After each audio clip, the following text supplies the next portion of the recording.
ओम शांति। 12 जून 2025 बाबा के महावाक्य। मीठे बच्चे, तुम्हें अभी ज्ञान की दृष्टि मिली है, इसीलिए तुम्हारा भटकना बंद हुआ। तुम शांति धाम सुख धाम को याद करते हो। प्रश्न: देवताओं में कौन सी ताकत है और वह ताकत किस विशेषता के कारण है? उत्तर: देवताओं में सारे विश्व पर राज्य करने की ताकत है। वह ताकत विशेष एक मत की विशेषता के कारण है। वहां एक मत होने के कारण वजीर आदि रखने की दरकार नहीं। देवताओं ने संगम पर बाप से ऐसी श्रीमत ली हुई है जो 21 जन्म राज्य करते हैं।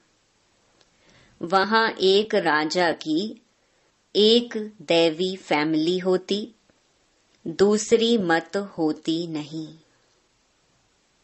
गीत: नैनहीन को राह दिखाओ प्रभु। ओम शांति। बच्चों को नयन मिले हैं, पहले नयन नहीं थे। कौन से नयन? ज्ञान के नयन नहीं थे, अज्ञान के नयन तो थे। बच्चे जानते हैं ज्ञान सागर एक ही बाप है और कोई में यह रूहानी ज्ञान है नहीं। जिस ज्ञान से सद्गति हो अर्थात शांति धाम सुख धाम जाना हो। अभी तुम बच्चों को दृष्टि मिली है कैसे सुख धाम बदलकर फिर माया का राज्य व दुख धाम बनता है। पुकारने लगते हैं कि नैनहीन को राह बताओ। भक्ति मार्ग के यज्ञ दान पुण्य आदि से कोई राह नहीं मिलती है शांति धाम सुख धाम जाने की। हरेक को अपना पार्ट बजाना ही है। बाप कहते हैं मुझे भी पार्ट मिला हुआ है। भक्ति मार्ग में पुकारते हैं मुक्ति जीवन मुक्ति की राह बताओ। उसके लिए कितने यज्ञ तप दान पुण्य आदि करते हैं, कितना भटकते हैं। शांति धाम सुख धाम में भटकना होता ही नहीं। यह भी तुम जानते हो। वो तो सिर्फ शास्त्रों की पढ़ाई और जिस्मानी पढ़ाई को ही जानते हैं। इस रूहानी बाप को तो बिल्कुल जानते ही नहीं। रूहानी बाप ज्ञान तब आकर देते हैं जबकि सर्व की सद्गति होती है। पुरानी दुनिया बदलनी होती है। मनुष्य से देवता बनते हैं, फिर सारी सृष्टि पर एक ही राज्य होता है देवी देवताओं का, जिसको ही स्वर्ग कहते हैं। यह भी भारतवासी जानते हैं आदि सनातन देवी देवता धर्म भारत में ही था। उस समय कोई और धर्म नहीं था। तुम बच्चों के लिए अभी है संगम युग, बाकी सब हैं कलयुग में। तुम पुरुषोत्तम संगम युग पर बैठे हो। जो जो बाप को याद करते हैं, बाप की श्रीमत पर चलते हैं, वह संगम युग पर हैं, बाकी कलयुग में है। अभी कोई सॉवरेंटी किंगडम तो है नहीं। अनेक मतों से राज्य चलता है।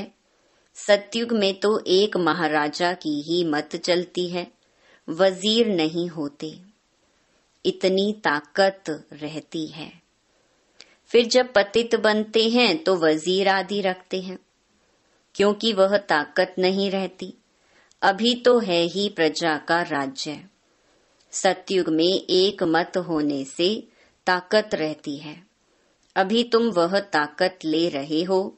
21 जन्म इंडिपेंडेंट राजाई करते हो।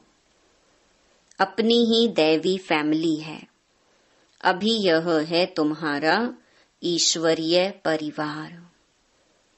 बाप कहते हैं, अपने को आत्मा समझ बाप की याद में रहते हो तो तुम ईश्वरीय परिवार के हो।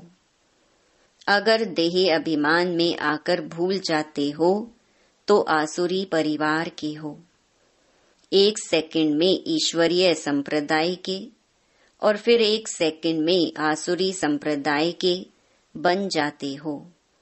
अपने को आत्मा समझ बाप को याद करना कितना सहज है, परंतु बच्चों को मुश्किल लगता है। बाप कहते हैं, अपने को आत्मा समझ और बाप को याद करेंगे तो विकर्म विनाश होंगे। देह द्वारा कर्म तो करना ही है, देह बिगड़ तो तुम कर्म कर नहीं सकेंगे। कोशिश करनी है काम काज करते भी हम बाप को याद करें, परंतु यहाँ तो बिगर काम भी याद नहीं कर सकते हैं, भूल जाते हैं। यही मेहनत है। भक्ति में ऐसे कोई थोड़े ही कहा जाता कि सारा दिन भक्ति करो। उसमें टाइम होता है सवेरे, शाम व रात को। फिर मंत्र आदि जो मिलते हैं वह बुद्धि में रहते हैं। अनेकानेक शास्त्र हैं, वह भक्ति मार्ग में पढ़ते हैं। तुमको तो कोई पुस्तक आदि पढ़ना नहीं है, ना बनाना है। यह मुरली छपाते भी हैं रिफ्रेश होने के लिए, बाकी कोई भी किताब आदि नहीं रहेगी। ये सब खत्म हो जानी है। ज्ञान तो है ही एक बाप में। अभी देखो, ज्ञान विज्ञान भवन नाम रखा है, जैसे कि वहाँ योग और ज्ञान सिखाया जाता है। बिगर अर्थ ऐसे ऐसे नाम रख देते हैं। कुछ भी पता नहीं है कि ज्ञान क्या है, विज्ञान क्या है। अभी तुम ज्ञान और विज्ञान को जानते हो। योग से होती है हेल्थ, जिसको विज्ञान कहा जाता है, और यह है ज्ञान, जिसमें वर्ल्ड की हिस्ट्री ज्योग्राफी समझाई जाती है। वर्ल्ड की हिस्ट्री ज्योग्राफी कैसे रिपीट होती है वह जानना है, परंतु वह पढ़ाई है हद की। यहाँ तो तुमको बेहद की हिस्ट्री ज्योग्राफी बुद्धि में है। हम कैसे राज्य लेते हैं, कितना समय और कब राज्य करते थे, कैसे राजधानी मिली थी, यह बातें और कोई की बुद्धि में नहीं आती। बाप ही नॉलेजफुल है। यह सृष्टि का चक्र कैसे फिरता है बाप ही समझाते हैं। बने बनाए ड्रामा को ना जानने के कारण मनुष्य कह देते हैं फलाना निर्वाण गया या ज्योति ज्योत समाया। तुम जानते हो सभी मनुष्य मात्र इस सृष्टि चक्र में आते हैं, इससे कोई एक भी छूट नहीं सकता। बाप समझाते हैं, मनुष्य की आत्मा एक शरीर छोड़ दूसरा लेती है। कितना बड़ा ड्रामा है। सब में आत्मा है, उस आत्मा में अविनाशी पार्ट भरा हुआ है। इनको कहा जाता है बनी बनाई बन रही, अब कुछ बननी नहीं। अब ड्रामा कहते हैं तो जरूर उनका टाइम भी चाहिए। बाप समझाते हैं यह ड्रामा 5000 वर्ष का है। भक्ति मार्ग के शास्त्रों में लिख दिया है ड्रामा लाखों वर्ष का है। इस समय ही जबकि बाप ने आकर सहज राजयोग सिखलाया था, इस समय के लिए ही गायन है कि कौरव घोर अंधियारे में थे और पांडव रोशनी में थे। वो लोग समझते हैं कलयुग में तो अजुन 40,000 वर्ष हैं। उन्हों को यह पता नहीं पड़ता कि भगवान आया है। इस पुरानी दुनिया का मौत सामने खड़ा है। सब अज्ञान नींद में सोए पड़े हैं। जब लड़ाई देखते हैं तो कहते हैं यह तो महाभारत लड़ाई की निशानी है। यह रिहर्सल होती रहेगी, फिर चलते चलते बंद हो जाएगी। तुम जानते हो अभी हमारी पूरी स्थापना हुई थोड़े ही है। गीता में यह थोड़े ही है कि बाप ने सहज राजयोग सिखलाए, यहाँ ही राजाई स्थापन की। गीता में तो प्रलय दिखा दी है, दिखाते हैं और सब मर गए, बाकी 5 पांडव बचे, वह भी पहाड़ों पर जाकर गल मरे। राजयोग से क्या हुआ कुछ भी पता नहीं है। बाप हर एक बात समझाते रहते हैं। वह है हद की बात, हद की रचना, हद के ब्रह्मा रचते हैं, पालना भी करते हैं, बाकी प्रलय नहीं करते। स्त्री को एडॉप्ट करते हैं, बाप भी आकर एडॉप्ट करते हैं। कहते हैं मैं इनमें प्रवेश कर बच्चों को नॉलेज सुनाता हूँ, इन द्वारा बच्चों को रचता हूँ। बाप भी है, फैमिली भी है। ये बातें बड़ी गुहिया हैं, बहुत गंभीर बातें हैं, मुश्किल कोई की बुद्धि में बैठती हैं।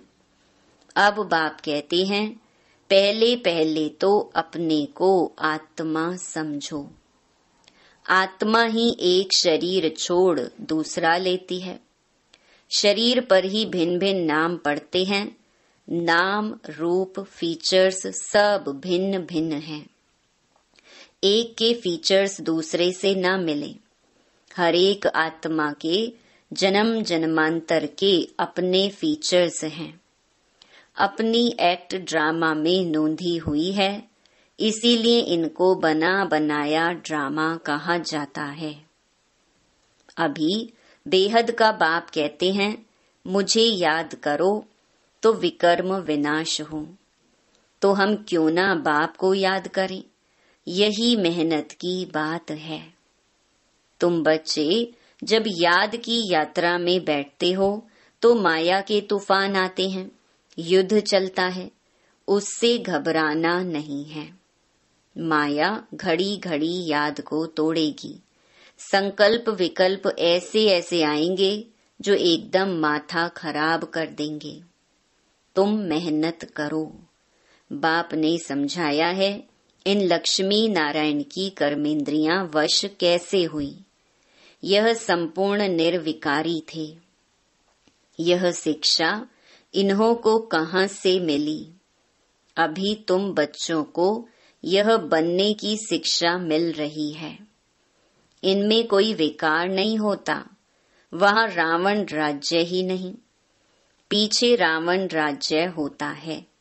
रावण क्या चीज है यह कोई भी नहीं जानते। ड्रामा अनुसार यह भी नोंद है। ड्रामा के आदि मध्य अंत को नहीं जानते हैं, इसलिए ही नेति नेति करते आए हैं।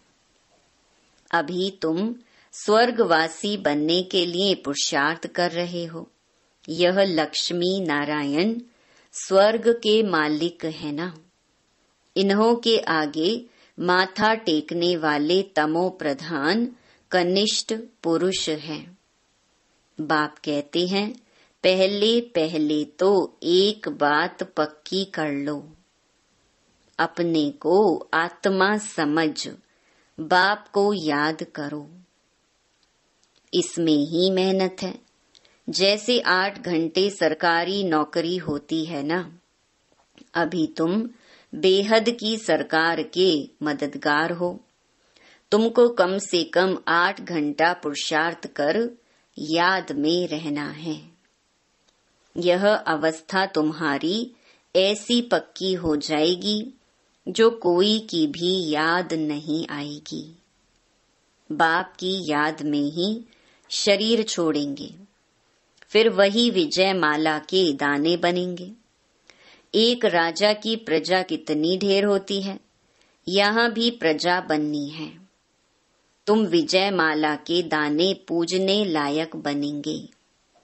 16,108 की माला भी होती है, एक बड़े बॉक्स में पड़ी रहती है। 8 की माला है, 108 की भी है।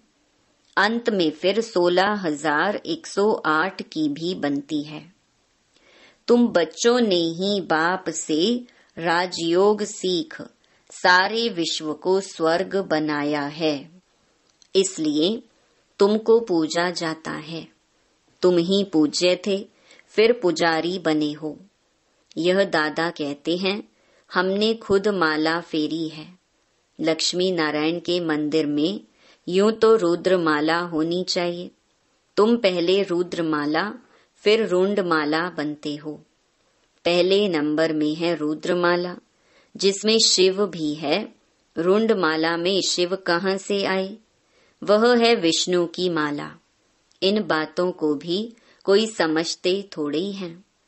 अभी तुम कहते हो हम शिव बाबा के गले का हार जाए बनते हैं।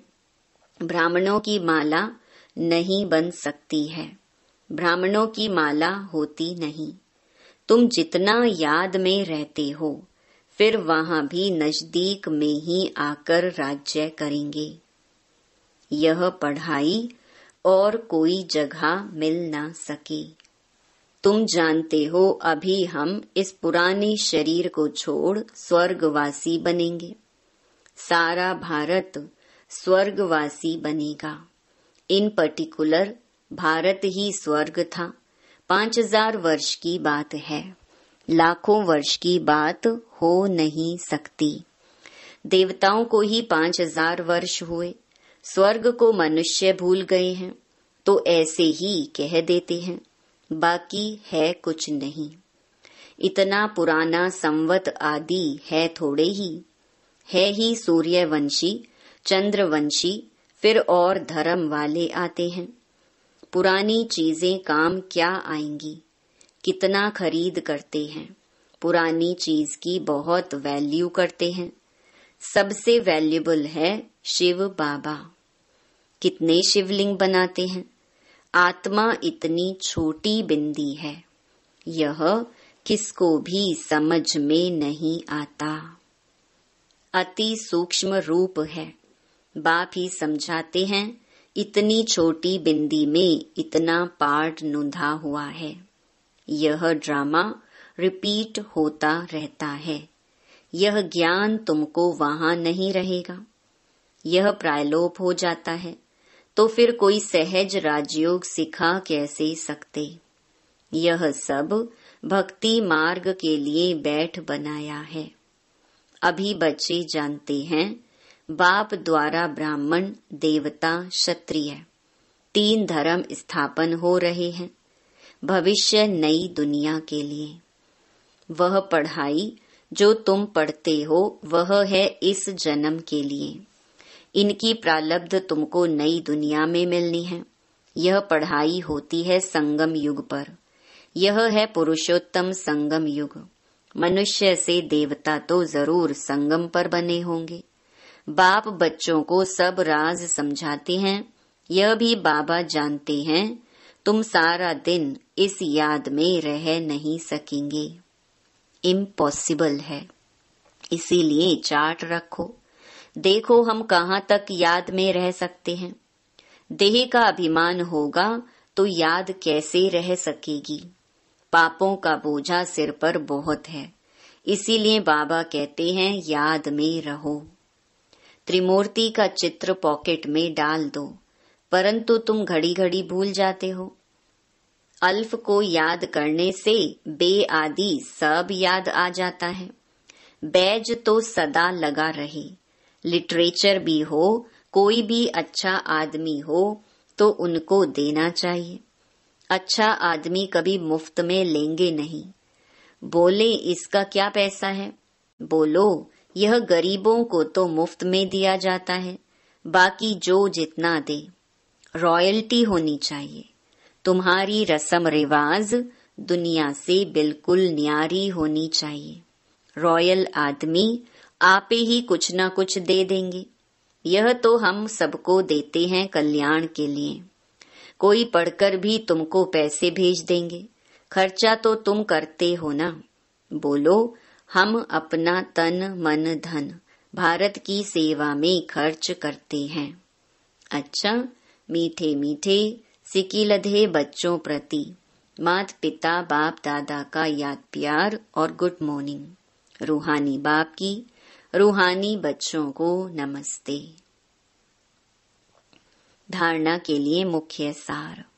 पहला, इस बेहद की सरकार को मदद करने के लिए कम से कम 8 घंटा याद में रहने का पुरुषार्थ करना है।